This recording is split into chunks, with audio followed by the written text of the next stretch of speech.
a ligações químicas, certo? E aí, recapitulando o que seria ligação química, se dois átomos eles combinarem entre si, dizemos que foi estabelecida uma ligação química, certo?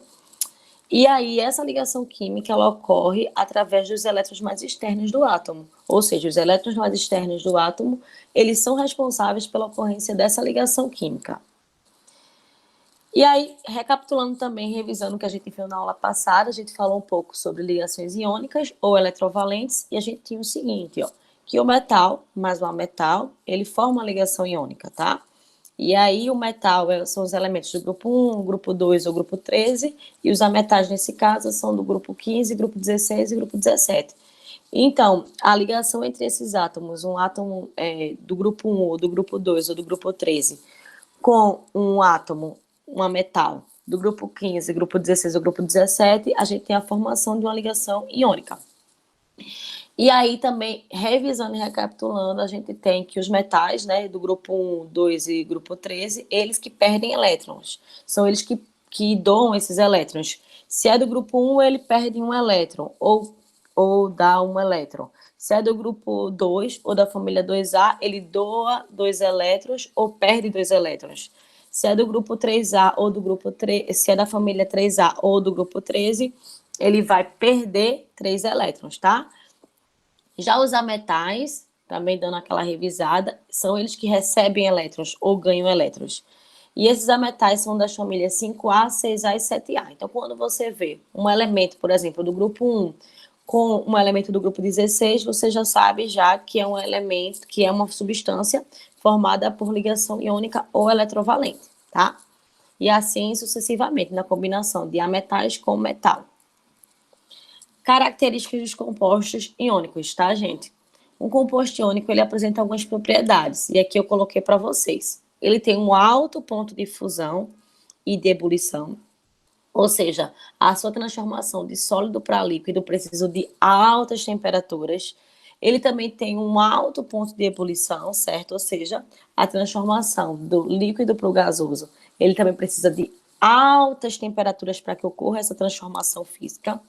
Ele também é um bom condutor de corrente elétrica, só que com um porém, tá, gente? Se ele estiver no estado líquido, ou seja, se ele estiver fundido, ou se ele estiver em solução aquosa. Uma substância iônica sem estar em uma solução aquosa ou sem estar fundida, ela não é uma boa condutora. Ela só é boa condutora quando ela está em solução aquosa ou quando está fundida. É importante vocês terem isso em mente. E ela também é sólida a temperatura ambiente. Eu até coloquei aqui o sal de cozinha para que vocês possam lembrar e sempre associar o sal de cozinha com a ligação iônica, porque o cloreto de sódio é formado por uma ligação iônica ou eletrovalente, tá? E aqui eu coloquei uma questãozinha para que a gente possa dar aquela revisada no que a gente acabou de ver, né? Aí ele coloca o seguinte, ó. Se comparado à água, o cloreto de sódio, que a gente já sabe já que é uma substância formada por uma ligação iônica, ou eletrovalente, né, no caso, como vocês preferirem falar, possui ponto de fusão que, gente, elevado, não é verdade? Em consequência da forte atração eletrostática entre seus íons. Então, se comparado à água, o cloreto de sódio, ele possui um alto ponto de fusão, a gente tinha visto agora das características das ligações iônicas, das substâncias formadas por ligações iônicas, em consequência da forte atração eletrostática que a ligação iônica tem entre seus íons. Aí aqui tem outra questãozinha, ó. O elemento A tem número atômico 11 e o elemento B 8. O composto mais provável formado por esses elementos será... Aí primeiro eu faço a distribuição eletrônica para descobrir de que família é cada elemento desse daqui. Então, eu descobri que a família, que o elemento A, que tem número atômico igual a 11, ele é da família 1A. Por quê? Só tem um elétron na sua camada de valência. Então, ele perde um elétron. E o B, que tem o número atômico igual a 18, um elemento aí qualquer, ele é da família 6A. Ó, 6 elétrons na sua camada de valência. 2 mais 4, 6. Então, se ele tem 6 elétrons na sua camada de valência, ele é da família 6A, e isso significa que ele ganha 2 elétrons, né? Então, ó, são elementos químicos que, se eles se juntarem, né, no caso, são átomos que, se eles se ligarem, eles vão formar uma ligação iônica. Por quê? Porque o elemento A é um elemento da família 1A e o elemento B é um elemento da família 6A. Então, lembra daquela regrinha que a gente fez, ó? A gente vai inverter agora esses índices daí, ó, como tá aqui mostrado no slide para vocês. Então, eu tenho uma A2B, tá? Eu tenho essa substância aí, hipotética aí, formada por uma ligação iônica. E aí, se é um composto iônico, gente, eu sei que ele é um bom condutor de eletricidade quando fundido, não é verdade? Então, aí é uma característica dos compostos iônicos. E agora a gente vai entrar para as ligações covalentes ou molecular, tá? Na ligação iônica, gente, ocorre quando um átomo ele doa elétrons e o outro átomo ele recebe esses elétrons. Já na ligação covalente, vocês vão ver muita palavra compartilhar, tá? Para que a ligação covalente ou molecular ela se estabeleça, existe um compartilhamento desses elétrons. E aqui, ó, ocorre quando átomos que necessitam ganhar elétrons para se tornarem estáveis se ligam entre si, tá? Estes átomos compartilham elétrons da sua última camada, beleza? A gente vai continuar trabalhando com os elétrons da última camada, mas a gente vai saber agora que ninguém vai dar e ninguém vai receber, eles vão compartilhar. Os elétrons passam a fazer parte da camada de valência dos dois átomos ligantes. Ou seja, eu tenho dois exemplozinhos aqui para vocês. Eu tenho um exemplozinho aqui para vocês. Eu tenho um flúor, tá? O flúor, ele tem 7 elétrons na sua camada de valência. E eles vão se ligar para formar a molécula de flúor. Ó, eles se juntam. E aí a gente tem aqui, ó, que esses elétrons, eles são compartilhados. Lembra da teoria do octeto, gente? Para que uma substância química ela venha a se estabelecer, para que um elemento químico, um átomo, ele venha a se tornar estável, tem que existir 8 elétrons na sua camada de valência. Então, por que eu consegui formar a ligação química aqui, ó? Porque a partir do momento que eu tenho esses elétrons compartilhados, ó, vou juntar eles, ó. Cada um desses daqui tem 7 elétrons na sua camada de valência, porque é o elemento da família 7A. Se eu juntar eles, ó, eu vou ter quantos elétrons aqui? 1, 2, 3, 4, 5, 6, 7, 8. Não é verdade? Então, eu tenho 8 elétrons na sua camada de valência, já se estabilizou. Mesma coisa esse segundo átomo de flúor. Então, eles compartilharam os elétrons e os dois ficaram com 8 elétrons na sua camada de valência. Então, eles se estabilizaram. Aqui eu tenho o nitrogênio. O nitrogênio ele tem um número atômico igual a 7. Tem da família 5A. Se eu formar a molécula de nitrogênio, tá? Aqui eu tenho aqui a fórmula eletrônica, que é quando eu exemplifico esses elétrons da sua última camada através desses pontos. E aqui eu tenho a sua fórmula estrutural plana. E aqui a fórmula molecular, ou seja, eu tenho 2 átomos de nitrogênio, que é o N2. Aí aqui, ó, gente, através da fórmula eletrônica a gente vê que eles conseguiram ficar estáveis. Por quê? Porque, ó, anteriormente, cada um desses daqui, ó, 1, 2, 3, 4, 5, tinha 5 elétrons na sua camada de valência. Não é um elemento do grupo 15, da família 5A. Então, se eles se unirem e eles começarem a compartilhar os seus elétrons, cada um vai ficar com 8 elétrons na sua camada de valência.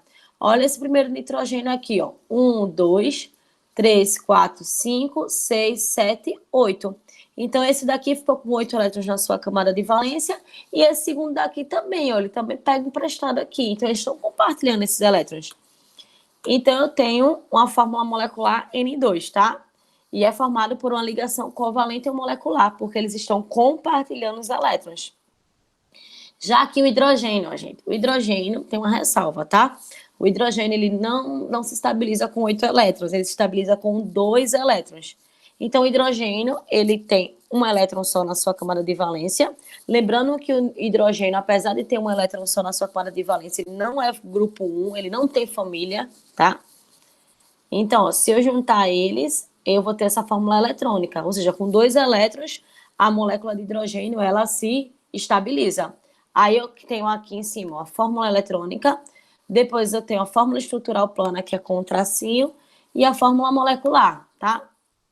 Aí aqui, ó, gente, consideramos como terceiro exemplo a união entre 2 átomos do elemento hidrogênio e um átomo do oxigênio, que vai formar o H2O, que é a água. Acho que todo mundo aqui já ouviu falar do H2O, né? Ah, vou beber H2O, que no caso é a água. Então, como é que essa molécula de H2O, tá? Como é que o H2O, que é a água, ele é formado por ligação covalente? Como é que ocorre, ó? O hidrogênio tem número atômico igual a 1, o oxigênio número atômico igual a 8, então eu faço a distribuição eletrônica, ó. Então, aqui eu descobri que o oxigênio, ele tem 6 elétrons na sua camada de valência. Vamos lá. Hidrogênio, tá? Aí só um elétron. O oxigênio, que tem 6 elétrons. Então, eles vão se juntar. O hidrogênio, ele vai compartilhar o seu elétron com o oxigênio. E aí, ele vai se juntar também a outro hidrogênio. Então, o oxigênio, ele passa a ter 8 elétrons na sua câmara de valência. O hidrogênio, 2 elétrons, cada hidrogênio desse. E aí, eu tenho o H2O, né? Aqui, ó. Na sua fórmula eletrônica, na sua forma estrutural plana e na sua fórmula molecular, que é o mais conhecido entre nós. E aqui, ó, gente, ele coloca o seguinte: nos compostos covalentes, os átomos dos elementos se ligam através das ligações simples, dupla ou triplas, dependendo de suas configurações eletrônicas. Assim, é correto afirmar que as fórmulas estruturais do H2, N2, CO2, que é o gás carbônico, e o F2 são... Aí aqui ele colocou aqui pra gente. Aqui eu tenho uma ligação simples, né? Que eu só tenho um traço, tá? Já aqui pro hidrogênio, eu tenho uma ligação tripla, certo? Que eu tenho 3 tracinhos. Já para o gás carbônico, que é o CO2, eu tenho ligações duplas. E para o flúor, eu tenho uma ligação simples também. Então, a resposta é essa letra C, beleza? Dá uma pausa aí no vídeo, copia e tenta entender direitinho para que a gente possa tirar as dúvidas na próxima terça-feira, no nosso momento síncrono, tá? Aí aqui, ó, quando o elemento X, com número atômico igual a 12, se combina com o elemento Y, número atômico igual a 9, temos como resultado um composto que possui fórmula e tipo de ligação. Primeiro, faça a distribuição eletrônica. Descobri que o X ele possui 2 elétrons na sua camada de valência, então ele é um metal alcalino terroso. É o elemento que ele perde 2 elétrons se ele for se juntar a outro elemento que for um metal, que é o caso, né? O Y, ele tem 7 elétrons na sua camada de valência. Então, se eu juntar um elemento do grupo 2 com um elemento do grupo 17, eu sei que é uma ligação iônica, porque é um metal com um ametal. Então, eu tenho aqui, ó, ligação iônica se formando, tá, gente? E aí eu tenho o XY2, beleza? Dá uma pausa para copiar e tentar entender bem direitinho, certo? Agora, eu tenho algumas exceções à teoria do octeto nas ligações covalentes. O berílio, por exemplo, que é o Be, ele está se estabilizando aí, ó, com 4 elétrons na sua camada de valência, tá? Já o boro também tem uma exceção daí, ó. Ele está se estabilizando aqui, ó, com 6 elétrons. 1, 2, 3, 4, 5, 6. Então, ele ficou estável aí, ó, nessa substância com 6 elétrons. E eu tenho o enxofre, que nesse caso aí, ó, ele está se estabilizando com 12 elétrons, tá? Se eu somar aqui, ó, 1, 2, 3, 4, 5, 6, 7, 8, 9, 10, 11, 12. Então, o enxofre aí se tornou estável com 12 elétrons, beleza? Na sua camada de valência. E o fósforo aqui, ó, gente, 2, 4, 6, 8, 10. O fósforo, que é esse P, ele está se estabilizando com 10 elétrons na sua camada de valência. E é isso, pessoal. Muito obrigada e até o nosso momento síncrono. Participem, certo? É bastante importante para que a gente tire as dúvidas ao vivo. Muito obrigada.